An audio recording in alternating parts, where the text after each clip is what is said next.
Bwana Yesu asifiwe.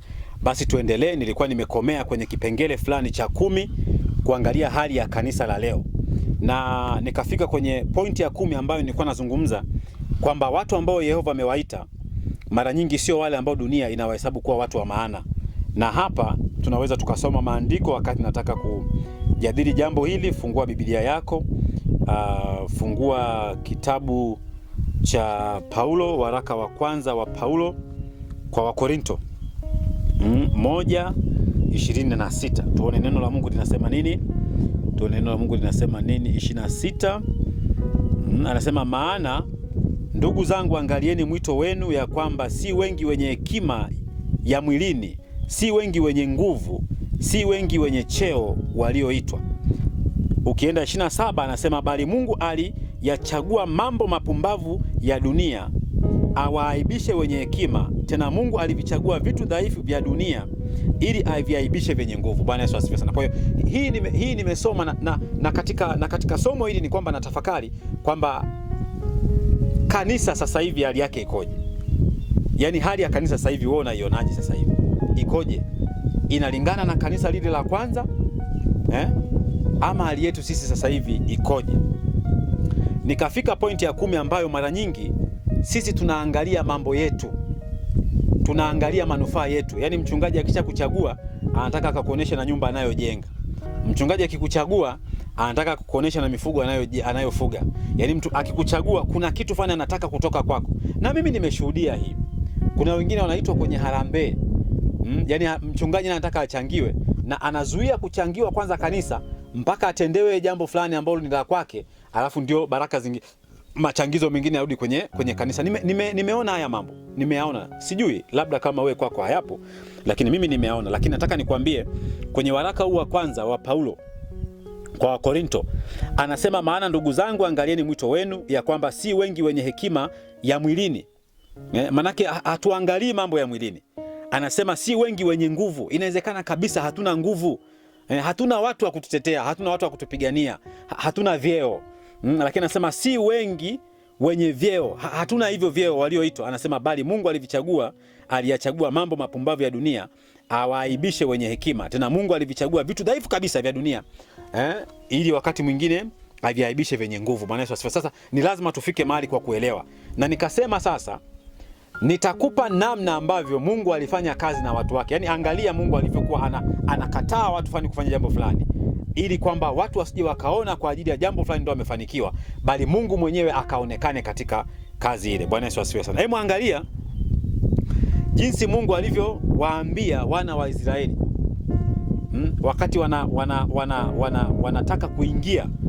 wanataka kuingia kuingia katika nchi ambayo Mungu aliwapa katika nchi ya Kanaani. Sasa ni vyema kufikiri kwamba Mungu alitumia vitu gani ama alifanya nini ili yale mambo yaweze kutimia.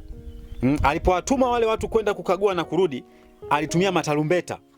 Kuta za Yeriko zikaanguka. Matarumbeta tu. Hakuna bunduki, hakuna nini wala nini, lakini Mungu alijidhihirisha kwamba katika hili basi mimi nikapate kuonekana mwenyewe katika kazi yangu. Angalia jeshi la Gideoni. Toka watu 32,000 mpaka watu 300.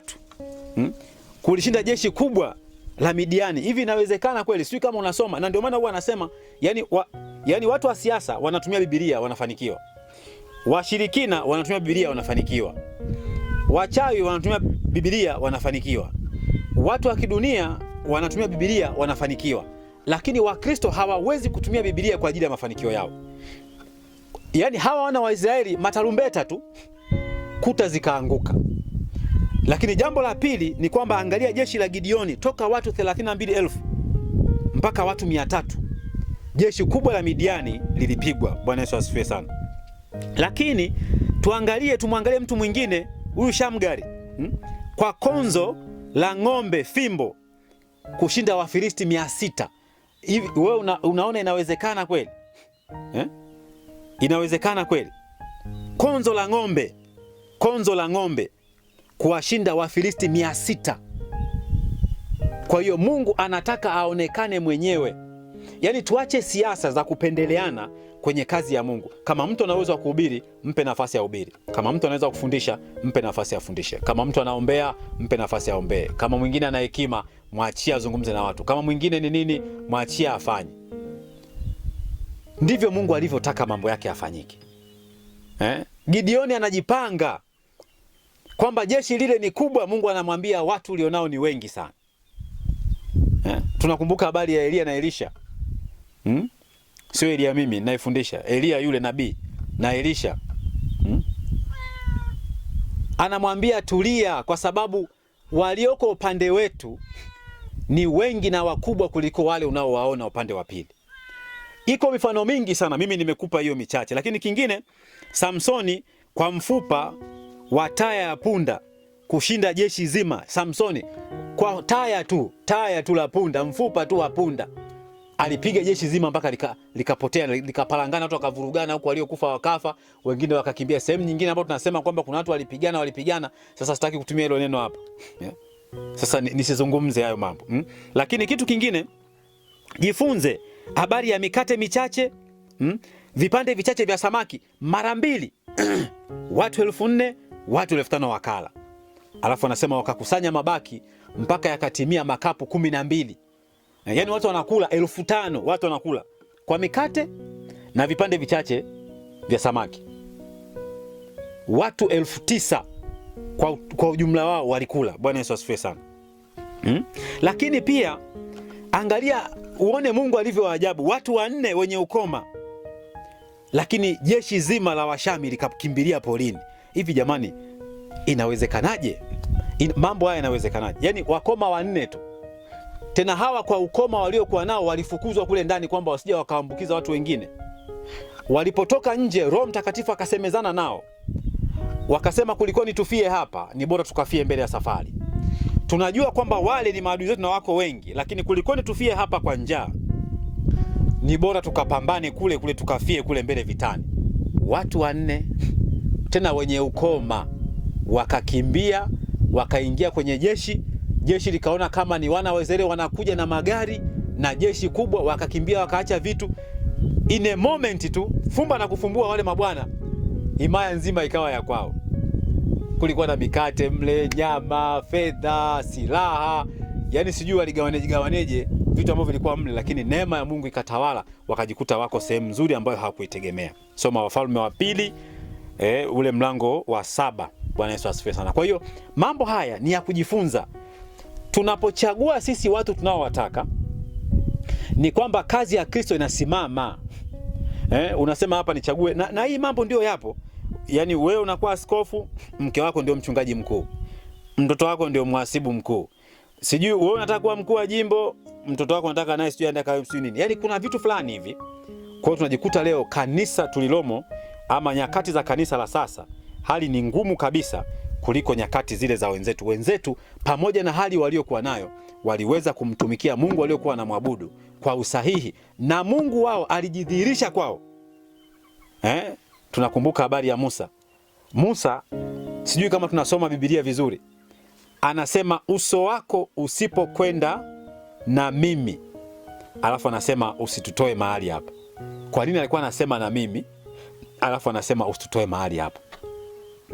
Mungu akubariki sana. Natamani tuendelee kujifunza neno la Mungu na huku nako kwenda nina maana. Alafu tutarudi sasa kulichakata vizuri neno la Mungu. Tutakuwa tunakwenda kipengele kwa kipengele kwa kadri wa Mungu atakavyonisaidia. Kama una sadaka yako, achilia 0784662210.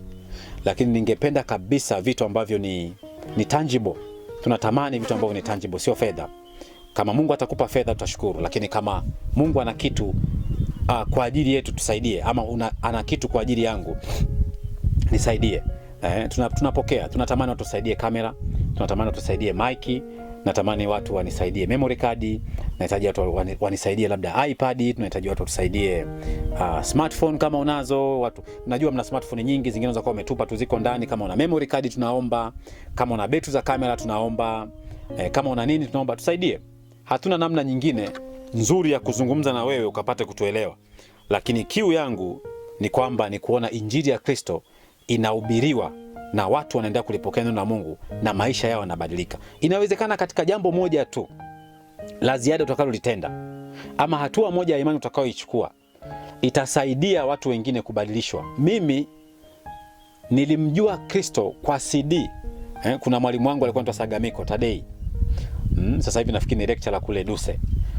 Wakati tuko Open University pale Biafra, alikuja na CD ya mtumishi wa Mungu Chris, Pastor Chris. Imeandikwa the power of being changed, the power of being changed by words, nguvu ya kubadilishwa na neno. Sikumaliza ile CD, maisha yangu yakabadilika. Na mimi ninaamini kwa kazi ambayo tunazifanya mahali hapa, kazi ambayo tunazifanya mahali hapa, ama kazi ambayo ninaifanya kwa wakati huu, ninajua utakachokitoa sio bure.